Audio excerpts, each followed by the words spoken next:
पुण्यामध्ये 4 दिवसापूर्वी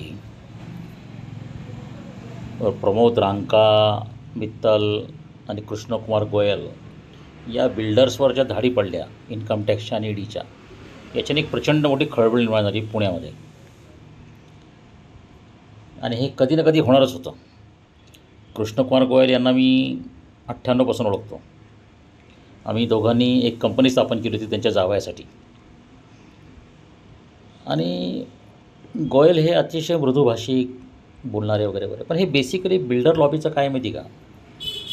बिल्डर कोण होतात मला सांगा तुम्ही. म्हणजे तेव्हासुद्धा गोयलांनी माझे चांगले रिलेशन का तयार केले, तर तेव्हा माझे भाजप, शिवसेना, बाळासाहेब ठाकरे, राणे सगळ्यांचे चांगले संबंध होते.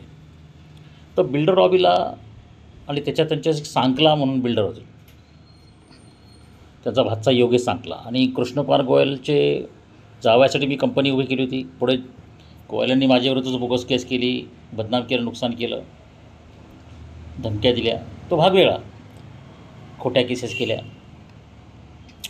पण काय होतं ह्या लोकांचं, ह्यांना ना पैशाचंच फक्त कळतं, बुद्धी, माणसं आणि ह्यांना पॉलिटिकल कनेक्शन्स आणि काळा पैसा. तर बिल्डर ही जी कम्युनिटी आहे ना, त्याचं काय होतं की त्यांना मोकळ्या जमिनी घ्यायच्या, महापालिकेच्यामध्ये सेटिंग लावायचं, कुठं काय प्लॅन येणार आहे, कुठं काय रेट येणार आहे, कसं काय येणार आहे, मग तो पैसा फिरवायचा.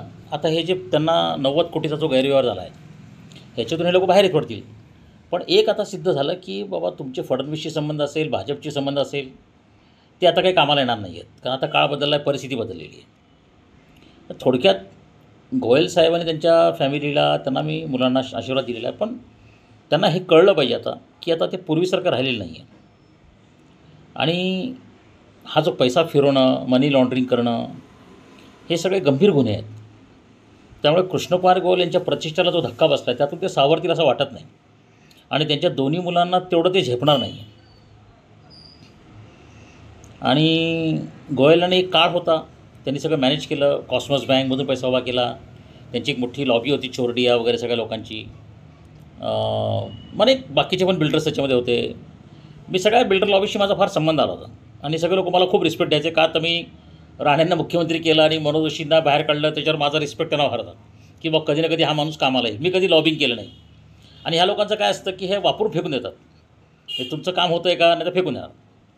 म्हणजे माझ्या पुढे पुढे करणार, चर्चा करणार, गप्पा मारणार, घरी येणार, बोलणार, सत्ता बदलली की फेकून येणार. आता हे सत्यान्यायाने फेकून दिलेलं आहे थोडक्यात, असा त्याचा अर्थ आहे. पुण्यामध्ये 4 दिवसापूर्वी